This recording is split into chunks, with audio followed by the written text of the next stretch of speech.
Middle managers in higher education occupy one of the most complex and consequential positions in the institution, situated somewhere between senior leadership strategy and the day-to-day realities of faculty, staff, and students. In today's environment of constrained resources, heightened accountability, and rapid institutional change, effective coaching can be a critical lever for helping middle managers build clarity, resilience, political acumen, and adaptive leadership capacity. In this episode, we will explore what makes coaching middle managers in colleges and universities uniquely challenging and uniquely impactful for professional coaches working in higher education.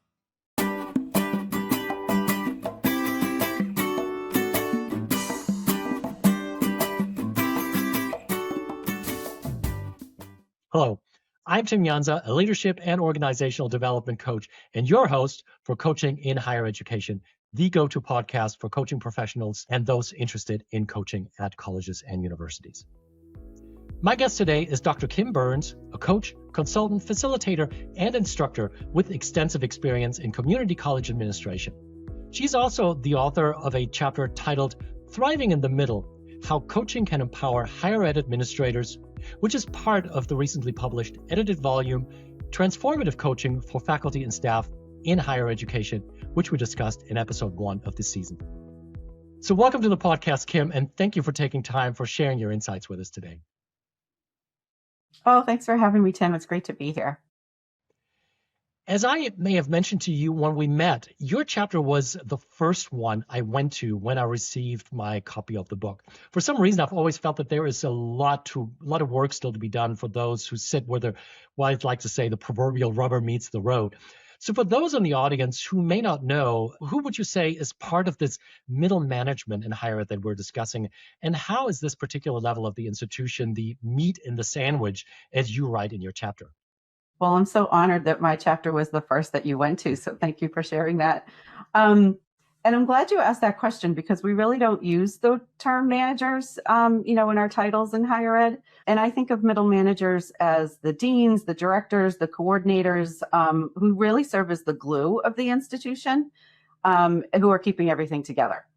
And they report to upper management who set the broad policies and the strategic plan. And then they provide supervision and work closely with the faculty and staff who work with the students in the community. Because they work with both ends of the hierarchy, they have a really good understanding of everyone's needs. And so they serve in this connector role, and they have relationships with people above them and people below them, which requires them to be both an effective follower and an effective leader. That's why I referenced the literature in the book chapter to middle managers as the meat in the sandwich. And it's exhausting. You know, what surprises me again and again is when I talk to folks who are not that intimately familiar with higher ed, they think that a dean or even a department chair is the pinnacle of leadership and power on campus. And when I tell them that, really a department chair, that's like entry-level leadership and is really lower middle management, they sometimes look at me funny. Where do you think this misconception comes from? Oh, I don't know. Maybe because we put, sometimes we put academia on a pedestal, the elitism. I don't really know. But I was Dean of Academic Innovations and Professional Development. So I hosted a lot of workshops and, sessions. And I was always picking up the food at the end and trying to get rid of the leftover food. I'm like, that is not a glamorous role, but that's what a dean does. So, Kim, what drew you specifically to working with this group of clients as a coach? So I work with middle managers, mostly women, because I was a middle manager for almost 30 years. I became a dean really early in my career. And even when I began my career in an entry-level position, it was with a public-private partnership that the president of the college was really involved with. So very early on in my career, all the way to my last position as dean, I had access and insight into the perspective of executives as well as, faculty and staff. And I had, responsibility for my own work as well as the work of my direct reports. So that extensive experience really led me to want to have an influence over the experience of middle managers so that they didn't have some of the challenges that I did. You said earlier that middle management is really the glue of the institutions, as you put it, and very much serves a connector role. So they're both leaders and followers. So there's some element of managing up and managing down, or leading up and leading down. And I could see how this is extremely exhausting, as you put it earlier. Would you care to explain that a little bit more and how that affects coaching dynamics potentially? I think it's exhausting because of the emotional labor that goes into working with executives and also, supervising and managing a staff or a department or faculty. There's just, you're taking on the emotional work of supporting lots of different people with lots of different interests. And you're responsible to all of them. So it's a lot. And so in coaching sessions with coaching clients, it's more about, yes, we talk about boundaries, saying no, figuring out ways to not be a people pleaser, all of those things that are typical in coaching sessions. But for higher education, there's another element of what's the role of the individual and what's the role of the system, and how do we make changes in the system in the areas that we have influence over so that the system can change. I work with institutions on strategic planning, and we're terrible at figuring out what we won't do anymore and saying no. And we've been working under this assumption that we need to do more with less, but we're at the point where we need to do less with less. And so figuring out how to change the system is as much of a part of the discussions as well as what we can do as individuals.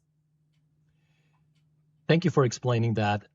I think it's an important reminder that emotional toll and burnout, as you referenced, is always there and is always a danger. After all, we're dealing with human beings, and no matter how high somebody is up in the chain of command or how powerful a leader they might be, especially when we're working with presidents or VPs and so forth, they're still human beings, and they're still dealing with emotional baggage, not just from their work at their institution, but there might be something happening at home. So giving people a little bit of grace and understanding that, and allowing them to be a human being apart from their role and their title, I think is an important thing to consider. You also mentioned the people pleaser aspect of it. And you subtitled a section of your chapter, From Overwhelmed People Pleaser to Confident Boundary Setter. And I would love to hear a little bit more about this. What does each of that end of that spectrum look like in administrative roles, and how can we as coaches help our clients shift from that overworked people pleaser to that confident boundary setter? So in my experience and with my clients, everybody wants to do what's right. They want to be liked by their colleagues. They want to make an impact for their students, and they want to be treated fairly. And that's pretty universal. And education is a career where your passion is for education and seeing students succeed is translated into, well, it's intrinsically rewarded, so we're going to turn ourselves inside out to meet our mission.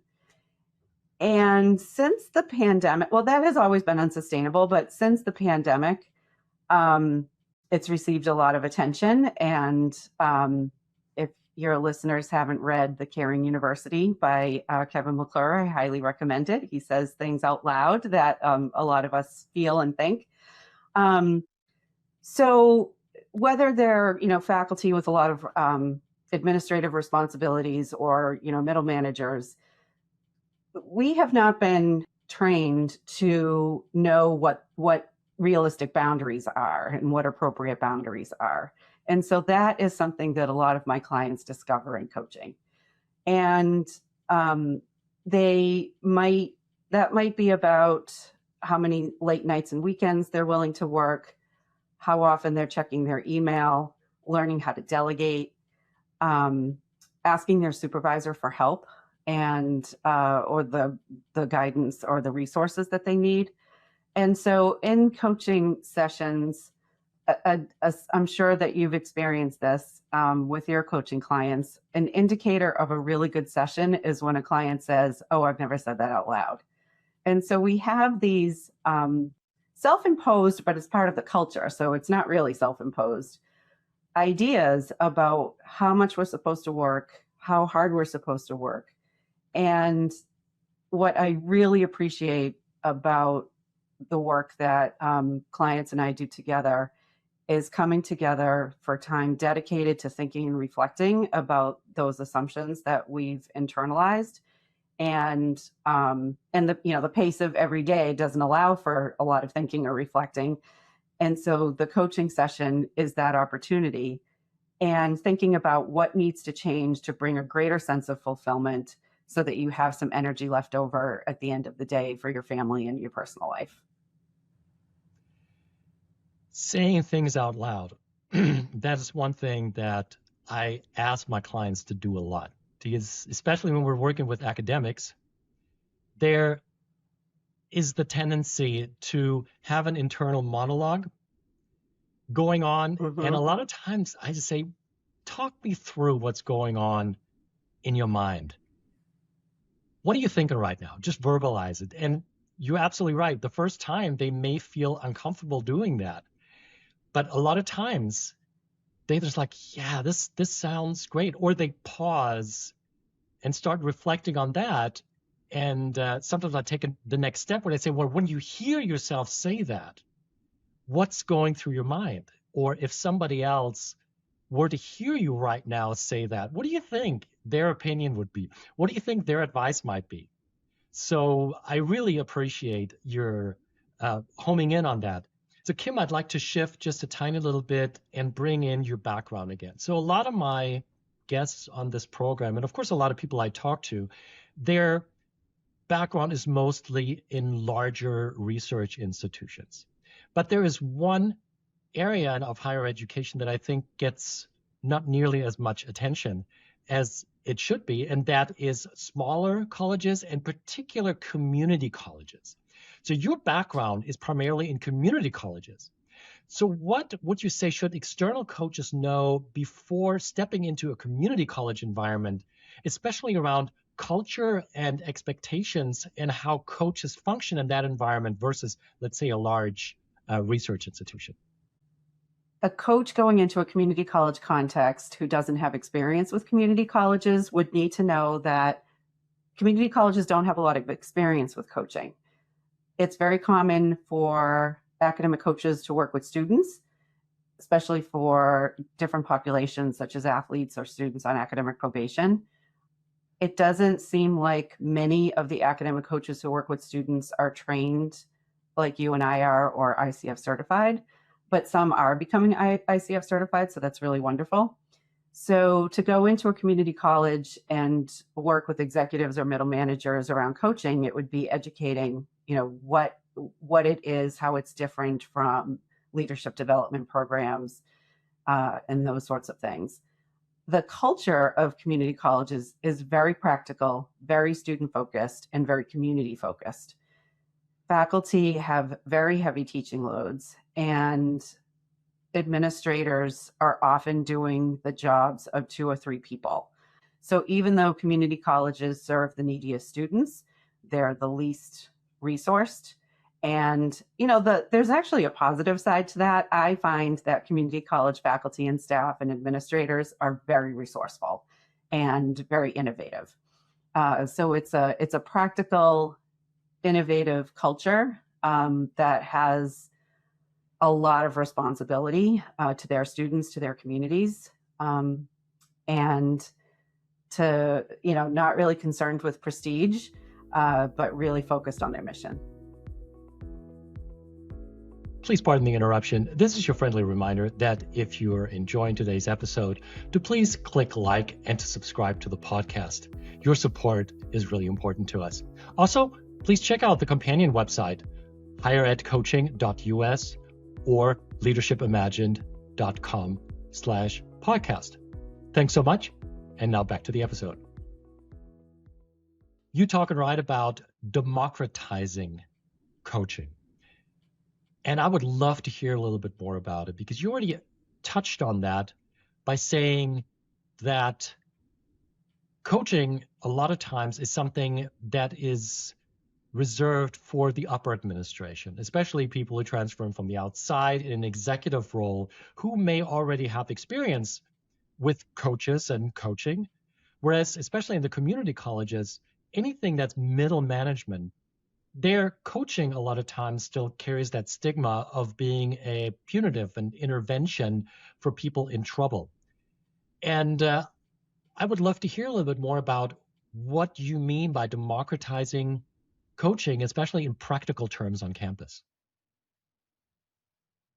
Yeah, I think I mentioned to you that when I was Dean of Academic Innovations and Professional Development, we had responsibility for faculty development. And sometimes, you get asked to fix a faculty member or fix a staff member. And that's just not what we do. So if you're a good teacher or a department chair, you will often be identified as someone who would be a good leader and, serve in a dean role of some sort. But we don't provide any training. We don't provide any professional development for transitioning into leadership roles. And whether that's a faculty member going from a role into administration, to the dark side, or if it's a staff member who, is elevated to an administrative position. So the skills that got them to that place are not the skills that they need to be successful in that role. So, I mentioned earlier that executives are sometimes offered opportunities to work with a coach. And middle managers, we don't provide those opportunities. And can you imagine a world where middle managers had the support from somebody who is objective, confidential, compassionate, and they were able to talk to them when they were in a thorny situation, when they wanted to have career discussions, and how that would influence performance, how that would influence well-being? I think we would have better employee retention. I think we would have better employee engagement, and we would have more productive workplaces if we were able to democratize coaching and, make it available beyond the executive level.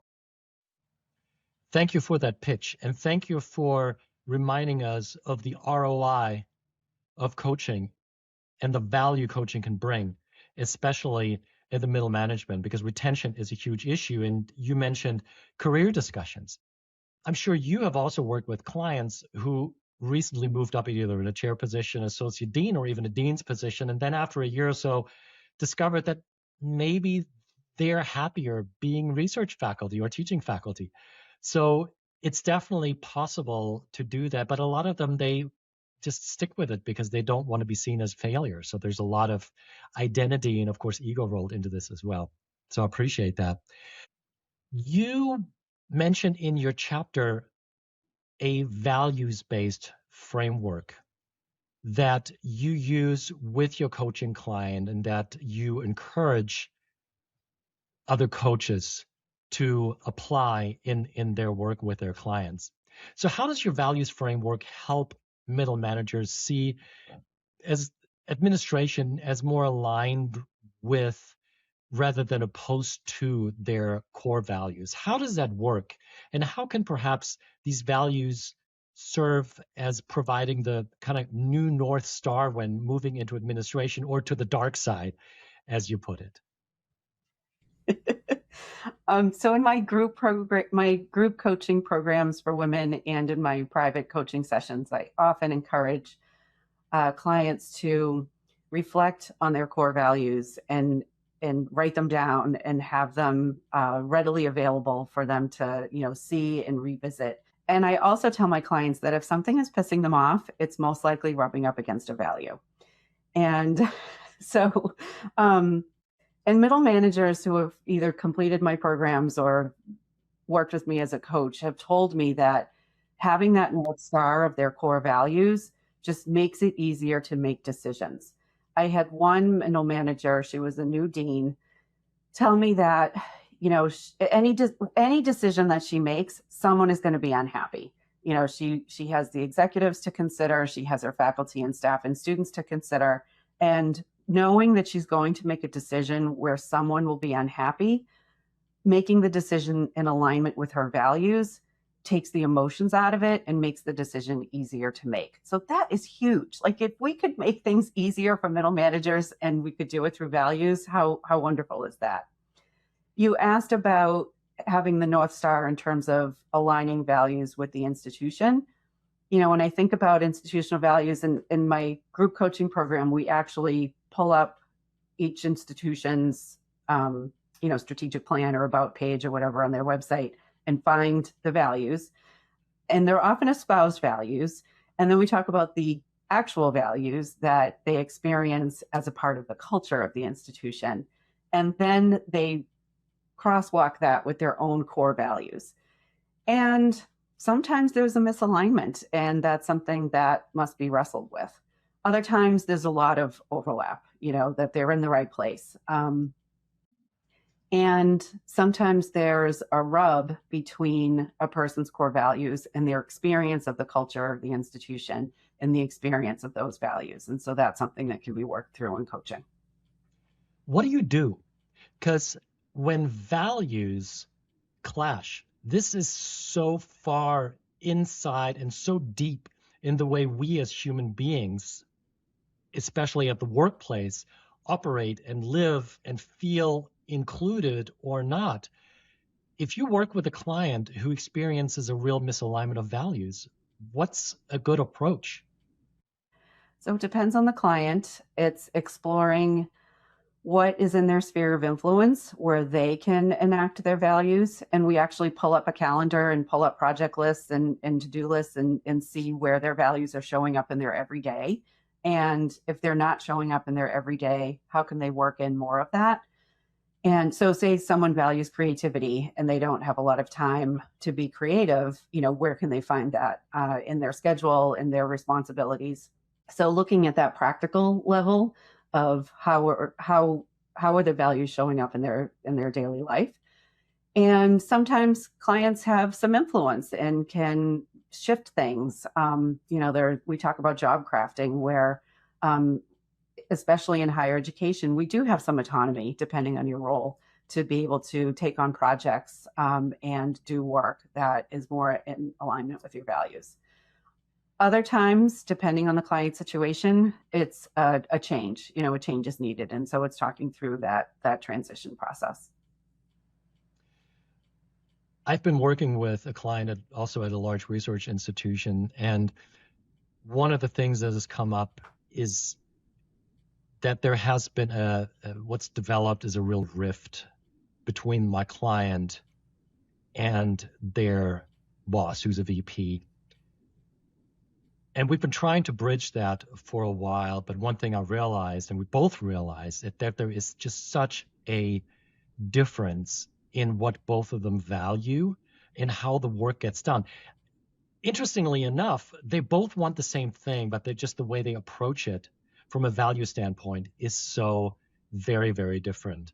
So one of the issues that's come up is, would it make more sense to actually move to another institution where this rift is no longer there and where the client might actually be happier, be more productive at work? So these are certainly some discussions that come up. They're painful discussions because so much of our of our identity is rolled into the role that we have, and to abandon that, that's something that is difficult for some clients to do. And, in other situations, maybe you can have a conversation about how both people are working towards the same goal and they're approaching it differently through their values, depending on the relationship and how, candid they can be. And then, if they do decide to leave, how do you determine in an interview process what the actual values are of the institution compared to the espoused values? Because that intrigues me about how you ask questions or observe in an interview process to see if it really is a good fit for your values. And the clash sometimes between the espoused values, the things that are on these glossy pamphlets and websites and so forth, but then what actually drives interactions and the way work gets done on campus can be quite stark, I've noticed. And when there is this big misalignment, sometimes it leads to a lot of bitterness and a lot of jadedness. And to work through that sometimes can be a game changer for some clients as well. So we would always like to close with some real practical advice. So I'm wondering, Kim, what practical advice would you offer for middle managers and their coaches, something they could start tomorrow that might have an outsized impact? So what would that be, and why would you issue those recommendations? I have two things. One is self-awareness. I think the best leaders are very self-aware.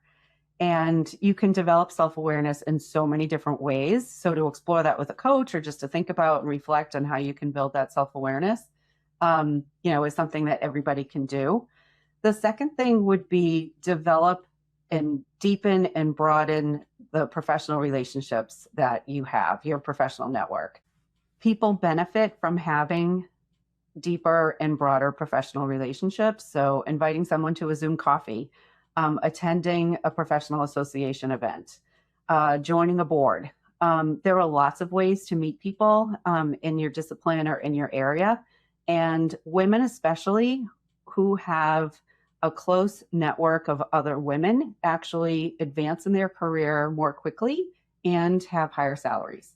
So there are tangible benefits to developing those relationships. And I think that, you asked for something that somebody could work on right away. And I would say that and self-awareness would be the two things I would recommend. And a word that just popped into my mind while you were speaking is the word vulnerability. I think a lot of faculty are so used to being a subject matter expert that when they move into a leadership position, all of a sudden, they can't be everything to everyone. They can't be an expert in everything, especially as the complexity of the work that they do increases exponentially almost. So developing the social network of folks with whom they can be vulnerable and admit that they need help, they need advice, may be extremely difficult, but also extremely important, because otherwise I think the stress just mounts. And then sometimes, you mentioned the episode with Rebecca Pope Rourke, we talk about burnout. And when things get internalized, a lot of this builds up as well. And knowing you're not alone in whatever you're experiencing is really important. That's really helpful. And it can be lonely being a leader and being a manager, no matter what level you're at. So having that support network and that places where you can be vulnerable is really important. Kim, great words to live, lead, and coach by. Thank you so much for your time, for your wisdom, and for your insights. I certainly learned a lot again today, and I really appreciate your time. Tim, this was a lot of fun. Thank you. And to everybody in the audience, thank you for spending a little bit of time with us today. If you found today's episode as enlightening as I have, then please click the like button and subscribe to the podcast. You can also find more information on the topic, on our guest, and the podcast in general at our companion website, which is higheredcoaching.us and leadershipimagined.com/podcast. Thank you so much, and we'll see you again next time. And in the meantime, please keep making a difference, one client and one conversation at a time. Take care.